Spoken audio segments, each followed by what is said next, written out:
What's up, ladies and gentlemen? It's good to see you today on the SpeaknsEE Show. Please like, subscribe, and click that notification button so when we get information out, you can get information in. This is a tough one. The reparations that the Democrats continue to feed people, that this is what they want. This is what they're going to get. If you continue to vote for us, we're looking in this direction. But when they face the music, when they're put on the floor or when they're behind closed doors, what are they really saying?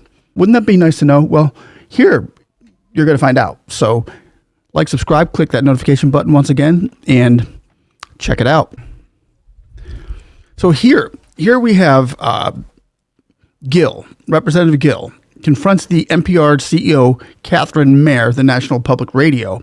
Now, Mayer herself has worked on human rights and democracy, the World Bank, National Democratic Institute, and UNICEF. Now, she was being looked into from Doge.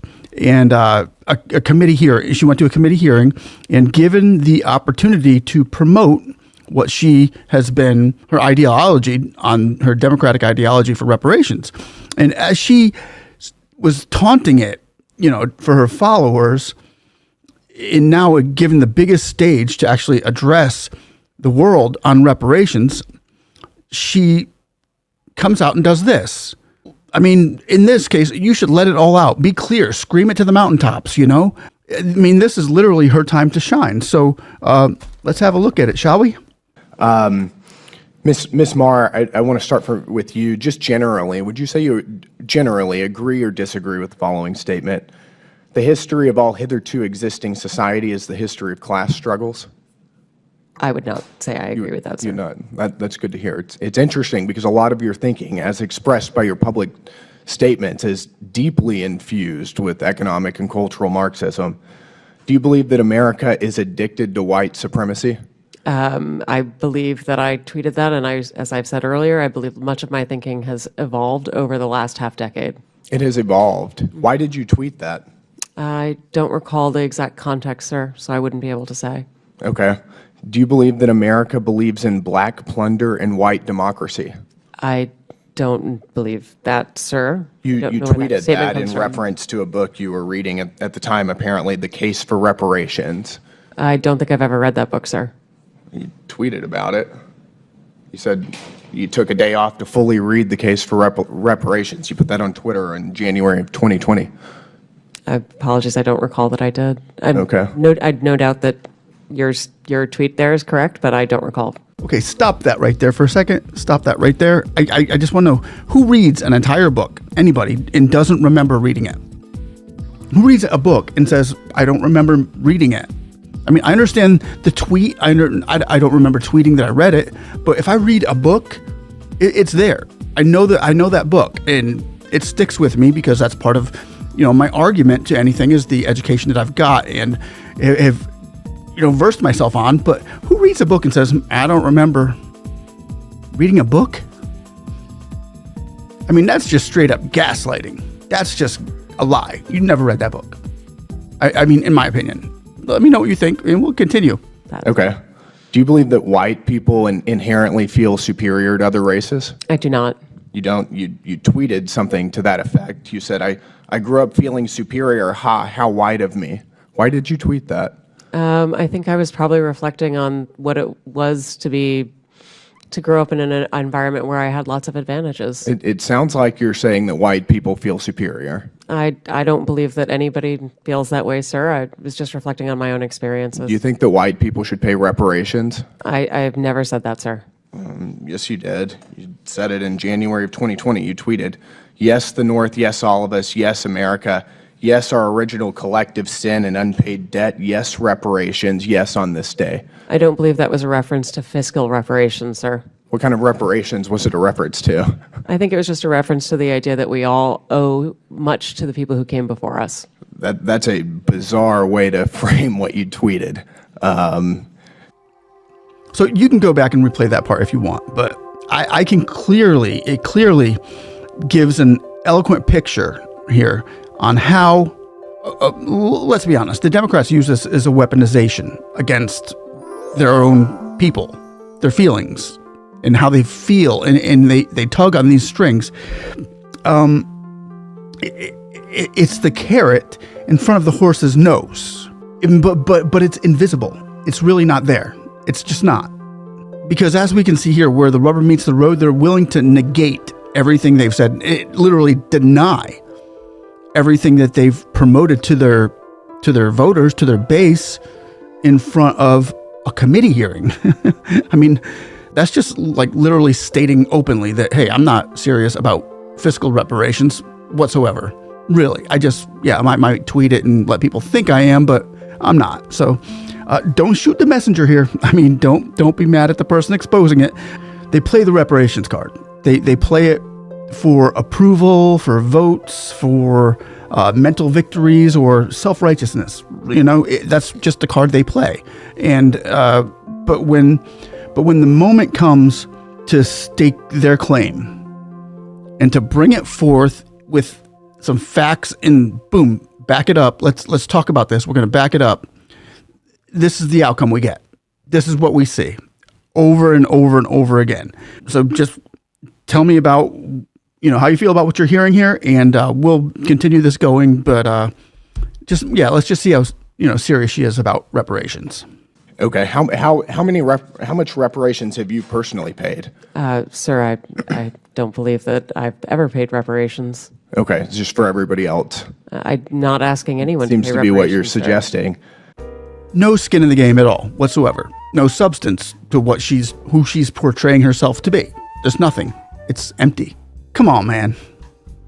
Do you believe that looting is morally wrong? I believe that looting is illegal, and I refer to it as counterproductive. I think it should be prosecuted. Do you believe it's morally wrong, though? Of course. Of course. Then why did you refer to it as counterproductive? It's a very different way to describe it. It is both morally wrong and counterproductive, as well as being You illegal. tweeted, "It's hard to be mad about protests," in reference to the BLM protests, not prioritizing the private property of a system of oppression.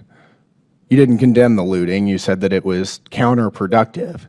NPR also promoted a book called In Defense of Looting. Do you think that that's an appropriate use of taxpayer dollars? I'm unfamiliar with that book, sir, and I don't believe that was at my You time at tweeted NPR. that you read that book, but I don't believe that I did read that book, sir. do you think that a few years ago, NPR educated America about, quote, the whole community of genderqueer dinosaur enthusiasts? Do you think that that's an appropriate use of tax dollars? I was not at NPR at the time, sir. That's not the question, though. Do you think that that's an appropriate use of our tax dollars? I think our tax dollars that we use are to be able to provide a wide range of I'll perspectives. take that as a yes. You do believe that that's appropriate. So with the floor given to her, how did she represent, for those out there who agree with reparations, how did she represent you?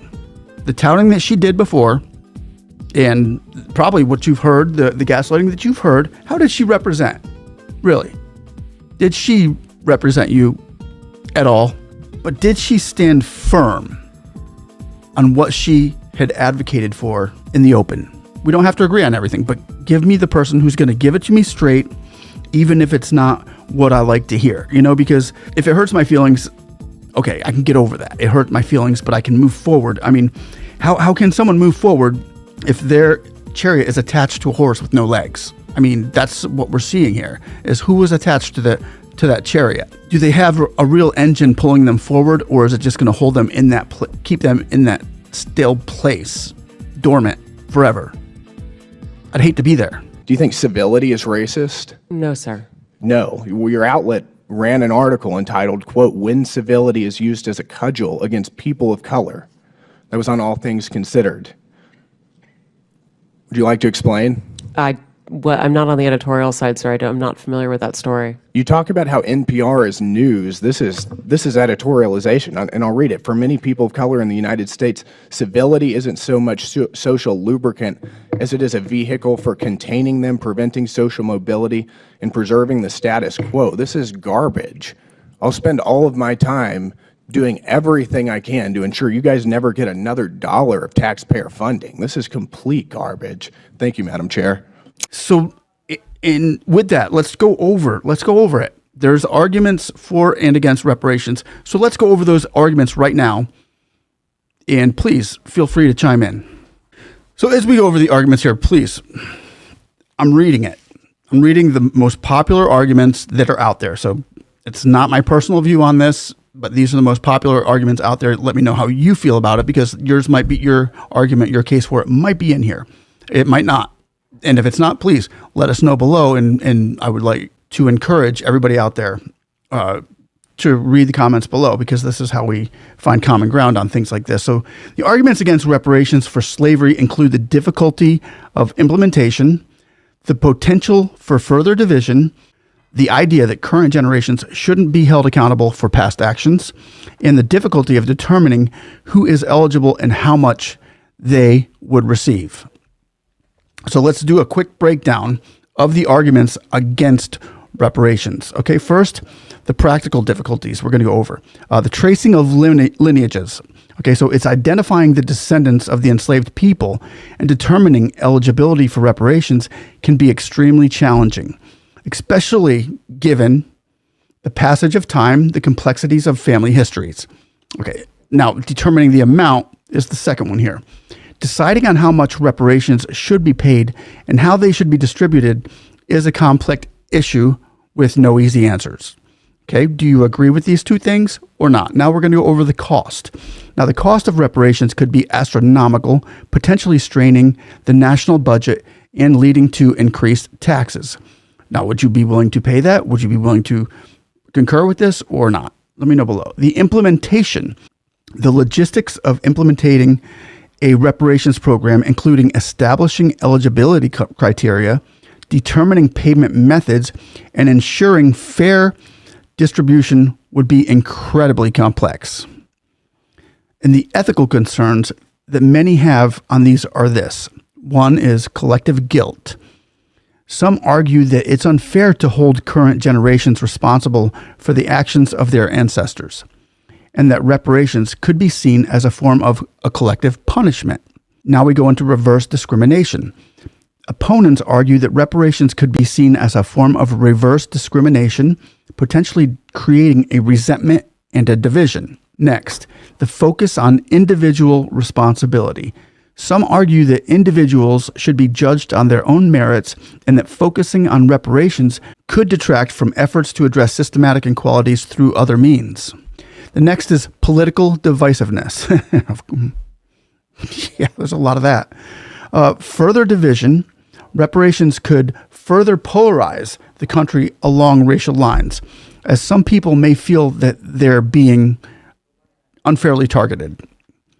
Next one we go over is entitlement. Some argue that the reparations could create a sense of entitlement among those who receive them, potentially undermining individual initiative and responsibility. So entitlement. I don't know. Let me know how you feel about that. I'm just reading. And the next thing they have here is lack of support. Public support for reparations is not widespread, and there is significant opposition from some segments of the population. And when you get alternative solutions, here is what the majority feel is the best way to go about it. So here are some alternative solutions. First, focus on opportunity. Some argue that rather than focusing on reparations, efforts should be directed towards creating equal opportunities for all Americans, regardless of race. The next thing they're going over here is addressing systematic issues. Opponents suggest that addressing systematic inequalities through policies and programs rather than reparations is a more effective way to achieve racial justice. I read that. Ladies and gentlemen, don't be throwing stones here. I'm just here to open up the Pandora's box of the reparations, and let us know and let me know what you think about the representation of reparations and how it's being represented in the wide open, like, yes, we're going to do this for you. Yes, we're going to make sure you get this. And yes, we're going to do this. But then they get behind the walls, approached on this, and confronted by it. It's not going to be a polite confrontation. I agree. I understand this is not how politics work. It's going to be a hardcore to the facts. What do you got? Lay it down. Who are you and what do you expect? And when these front runners for reparations get in front of or get behind closed doors or in front of cameras, they buckle. So who knows what to think? But I think this right here should give us, I believe that this right here gives us a little bit more of an idea of what really to expect. And in my case, it looks like we're not, I mean, if you're looking to expect reparations, I would probably put a pin in that. I'm just saying, I wouldn't be attaching my buggy to these horses with no legs that are trying to push this.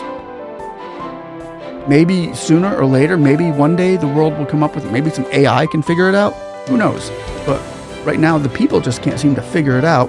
And the representation that they have for it is, I don't know. I've seen better representation. What about you? And there is one guy I know that does get reparations for everything he has ever did in the past. And his name is Jesus. That dude's getting reparations. He's getting billions right now. And he is deserving of it. The most deserving person in the world. It's Jesus Christ. He deserves all the reparations. He deserves our hearts. And I'm fully giving him mine in that. And that's where I attached my horse to. So hopefully you do too. Ladies and gentlemen, we love you all. We thank you all for watching. Please like, subscribe, and click that notification button if you feel led. And we will see you on the next one. Have a blessed day. Bye-bye.